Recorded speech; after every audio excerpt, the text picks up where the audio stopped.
এটা ভাড়া কত চলে? এটাও হয়ে গেছে কাগজপত্র 1300 স্কোয়ার ফিট।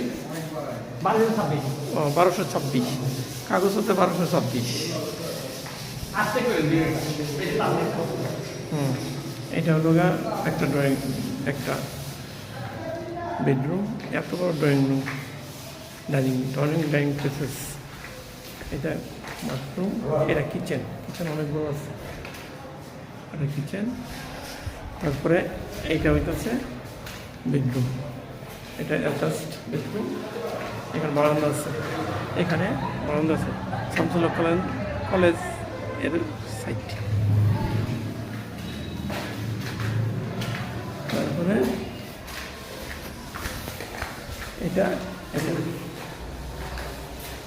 একটা বড় বারান্দা, এখান থেকে স্কুল অ্যান্ড কলেজ, যে স্কুল অ্যান্ড কলেজের এই অবস্থা। 1 মিনিট কলেজ।